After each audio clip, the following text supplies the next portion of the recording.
7h52, Laurie est à mes côtés pour présenter la chronique de Guy Carlier, parce que je dois garder quand même une petite réserve, ma chère Laurie. Vous comprenez bien, je perds toute ma crédibilité journalistique lorsque notre ami Guy évoque les prairies humides d'un ministre. Alors, allez-y, Laurie. D'une ministre. D'une ministre. Ça commence mal. Bon, enfin voilà, les auditeurs ont compris, auditeurs ont compris la justification de la présence de Laurie. C'est clair, ça ne savonne pas. Allez-y, Laurie. Voilà, mais oui, bonjour Guy, bonjour Patrick, bonjour à tous. Donc aujourd'hui, Guy, votre chronique, c'est très foot évidemment, avec le premier match des Bleus, c'est ce soir contre l'Australie. Oui, c'est vrai, merci Laurie.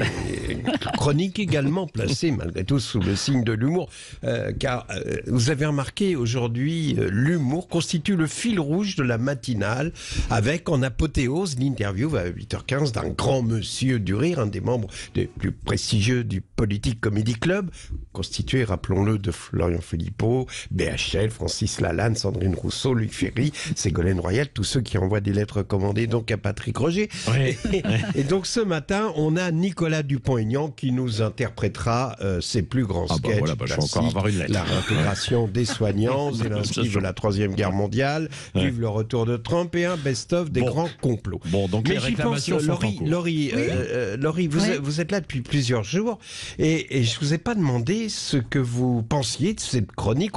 On se souvient tous des éclats de rire de Cécile de Ménibus, plus précisément d'ailleurs, il faut bien l'avouer, lorsqu'on parlait de sexe masculin et qu'on employait le mot zizi. Bon, moi, mais vous, est-ce que je vous fais rire? Allez, dites-moi franchement.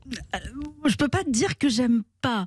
On se demande où est-ce que vous allez chercher cette inspiration, toujours pleine de finesse, de délicatesse. Donc par exemple hier, on en parlait, ce long passage, très long passage sur les prairies humides de la ministre, qui ont beaucoup fait rire Patrick.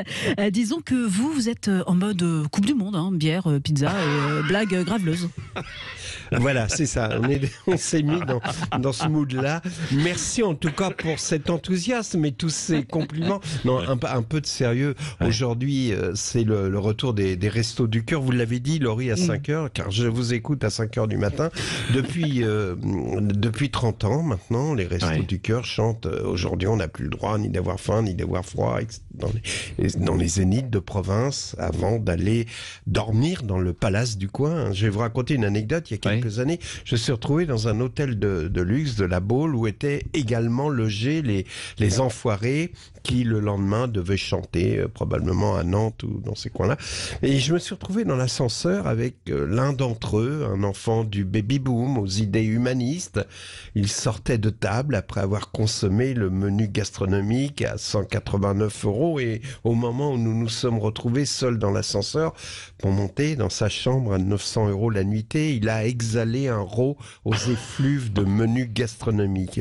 Et le lendemain, sur la scène du Zénith, il a chanté, les larmes aux yeux, une de ses chansons humanistes.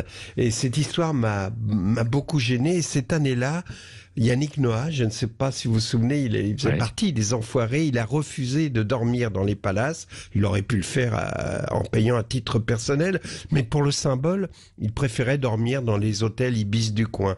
Et je trouve que c'est bien. C'est une question de... je retrouve plus le mot. Comment ça s'appelle ce truc que Lloris a perdu là, vous savez. Par exemple, hier, vous avez vu les joueurs iraniens. Ils n'ont pas chanté l'hymne de leur pays pour protester évidemment contre le régime. Et ils ont retrouvé justement ce que Hugo Lloris a perdu en refusant de porter le brassard LGBT. Ah voilà.